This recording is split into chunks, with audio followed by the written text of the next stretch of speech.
दोस्तों आज हम लोग रेलवे यूथ साइंस बुक का प्रैक्टिस सेट नंबर 13 पर इस वीडियो में बात करेंगे। तो आप वीडियो को पूरा देखिए, आपके लिए एक एक सवाल इम्पोर्टेंट है। दोस्तों आपके एग्जाम में इस वीडियो से सेम टू सेम सवाल देखने को मिलेगा, तो आप एक एक सवाल का इम्पोर्टेंट समझिए और अच्छे से तैयारी कीजिए। ओके दोस्तों, चलिए हम लोग डायरेक्ट क्वेश्चन देख लेते हैं।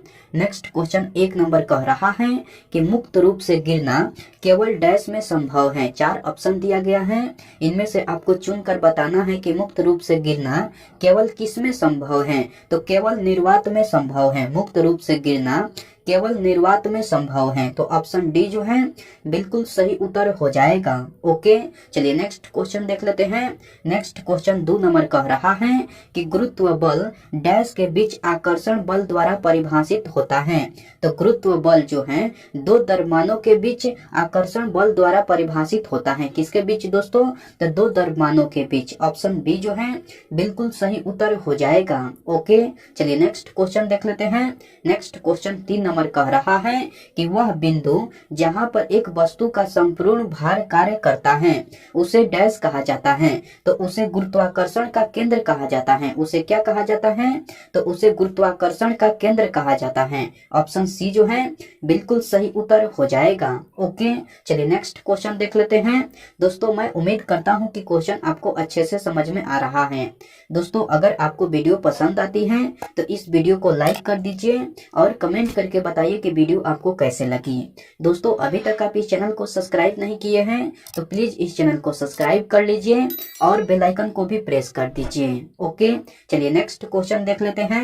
नेक्स्ट क्वेश्चन 4 नंबर कह रहा है कि जी की इकाई त्वरण की इकाई के समान है अर्थात डैश है। तो जी की इकाई त्वरण की इकाई के समान है अर्थात मीटर पर सेकेंड स्क्वायर है। क्या है दोस्तों? तो मीटर पर सेकेंड स्क्वायर। ऑप्शन सी जो है बिल्कुल सही उत्तर हो जाएगा।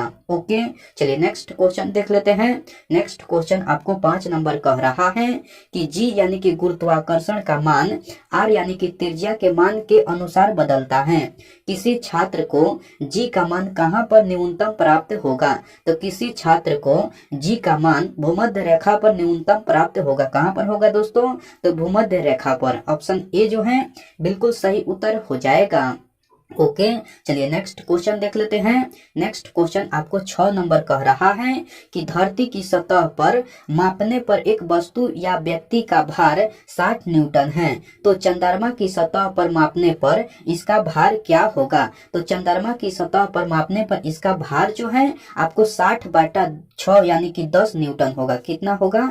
तो 60/6 यानी कि 10 न्यूटन। तो ऑप्शन ए जो है बिल्कुल सही उत्तर हो जाएगा। ओके, चलिए नेक्स्ट क्वेश्चन देख लेते हैं। नेक्स्ट क्वेश्चन आपको 7 नंबर कह रहा है कि अंतरिक्ष यान के अंदर अंतरिक्ष यात्री डैश वजन महसूस करते हैं। तो अंतरिक्ष यान के अंदर अंतरिक्ष यात्री शून्य वजन महसूस करते हैं। कैसा वजन महसूस करते हैं? तो शून्य वजन। ऑप्शन सी जो है बिल्कुल सही उत्तर हो जाएगा। ओके, चलिए नेक्स्ट क्वेश्चन देख लेते हैं। नेक्स्ट क्वेश्चन आपको 8 नंबर कह रहा है कि गुरुत्व जी के कारण त्वरण डैश होता है। तो गुरुत्व जी के कारण त्वरण बड़ी जी एम बटा आर स्क्वायर होता है। क्या होता है दोस्तों? तो बड़ी जी एम बटा आर स्क्वायर। ऑप्शन डी जो है बिल्कुल सही उत्तर हो जाएगा। ओके, चलिए नेक्स्ट क्वेश्चन देख लेते हैं। नेक्स्ट क्वेश्चन आपको 9 नंबर कह रहा है कि पृथ्वी के केंद्र पर एक पिंड का भार होगा। तो पृथ्वी की केंद्र पर एक पिंड का भार जो है आपको 0 होगा। क्या होगा? तो 0 होगा। ऑप्शन ए जो है बिल्कुल सही उत्तर हो जाएगा। ओके, चलिए नेक्स्ट क्वेश्चन देख लेते हैं। नेक्स्ट क्वेश्चन आपको 10 नंबर कह रहा है कि पृथ्वी की सतह यानी कि द्रव्यमान m और त्रिज्या r पर गुरुत्वाकर्षण के कारण त्वरण डैश के अनुपातिक होता है। तो त्वरण जो है आपको m/r² के अनुपातिक होता है। किसके अनुपातिक होता है? तो त्वरण m/r² के अनुपातिक होता है। ऑप्शन ए जो है बिल्कुल सही उत्तर हो जाएगा। ओके, चलिए नेक्स्ट क्वेश्चन देख लेते हैं। नेक्स्ट क्वेश्चन आपको 11 नंबर कह रहा है कि पृथ्वी की सतह पर गुरुत्वाकर्षण के कारण त्वरण का मान क्या होता है? तो पृथ्वी की सतह पर गुरुत्वाकर्षण के कारण त्वरण का मान 9.8 मीटर प्रति वर्ग सेकेंड होता है। क्या होता है दोस्तों? तो 9.8 मीटर प्रति वर्ग सेकेंड। ऑप्शन डी जो है बिल्कुल सही उत्तर हो जाएगा। ओके दोस्तों, चलिए नेक्स्ट क्वेश्चन देख लेते हैं। नेक्स्ट क्वेश्चन आपको 12 नंबर कह रहा है कि गुरुत्वीय त्वरण जी डैश पर निर्भर नहीं करता है। तो गुरुत्वीय त्वरण जी गिरने वाली वस्तु के द्रव्यमान m पर निर्भर नहीं करता है। किस पर निर्भर नहीं करता है? तो गिरने वाली वस्तु के द्रव्यमान m पर। ऑप्शन बी जो है बिल्कुल सही उत्तर हो जाएगा। ओके, चलिए नेक्स्ट क्वेश्चन देख लेते हैं। नेक्स्ट क्वेश्चन आपको 13 नंबर कह रहा है कि चंद्रमा की सतह से लाए गए चट्टान पर क्या असर होगा। तो चंद्रमा की सतह से लाए गए चट्टान पर इसके भार में परिवर्तन होगा। क्या असर होगा?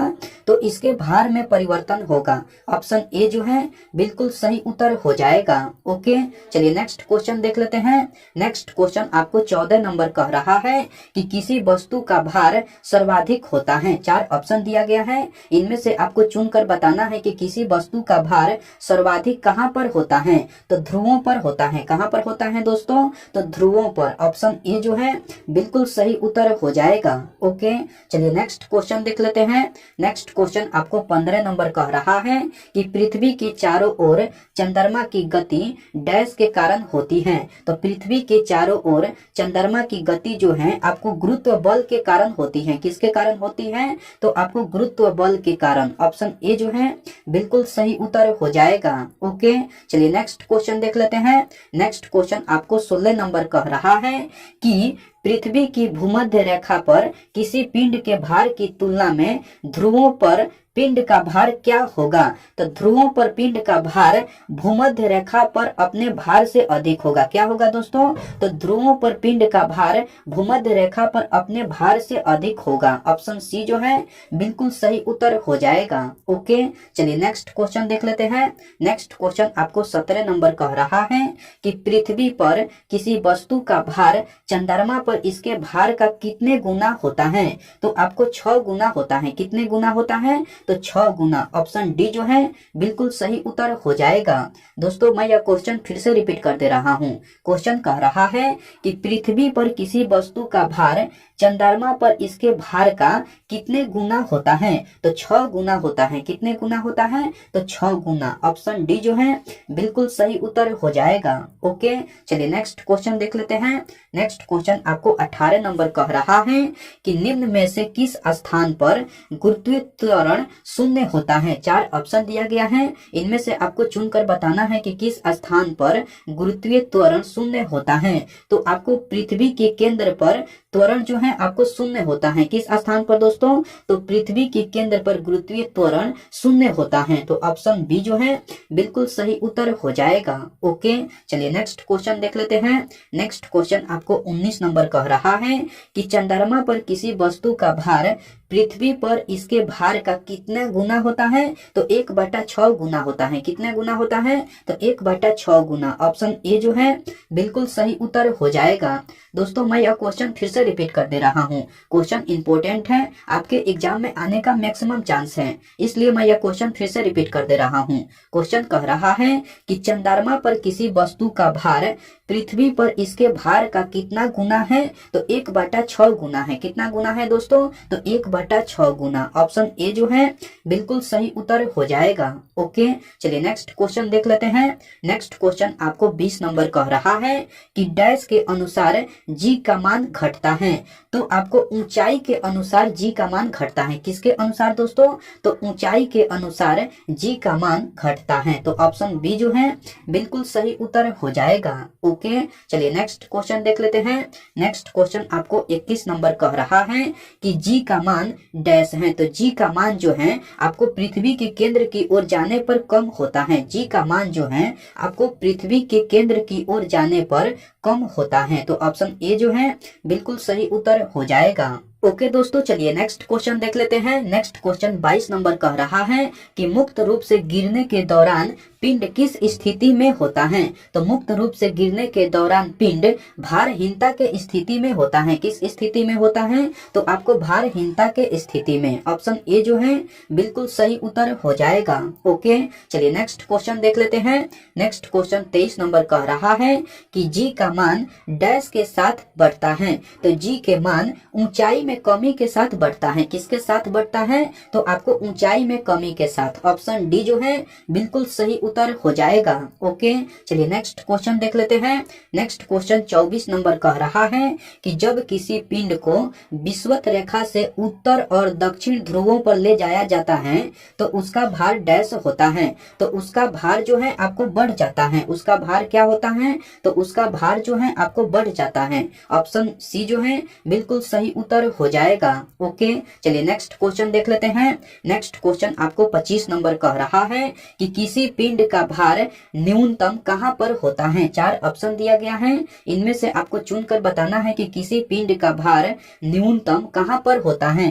तो भूमध्य रेखा पर होता है। कहां पर होता है दोस्तों? तो भूमध्य रेखा पर। ऑप्शन ए जो है बिल्कुल सही उत्तर हो जाएगा। ओके, आज का प्रैक्टिस सेट में इतना ही सवाल था। मैं उम्मीद करता हूं कि सारे सवाल आपको याद हो गया होगा। दोस्तों, अगर आपको सारे सवाल याद नहीं हुआ है तो आप इस वीडियो को फिर से देखिए। आपके लिए एक एक सवाल इंपॉर्टेंट है। आपके एग्जाम में इस वीडियो से सेम टू सेम सवाल देखने को मिल जाएगा। तो आप एक एक सवाल का इंपॉर्टेंट समझिए और अच्छे से तैयारी कीजिए। ओके, मैं आपसे नेक्स्ट प्रैक्टिस सेट में मिलता हूँ। तब तक के लिए टेक केयर दोस्तों एंड बाय।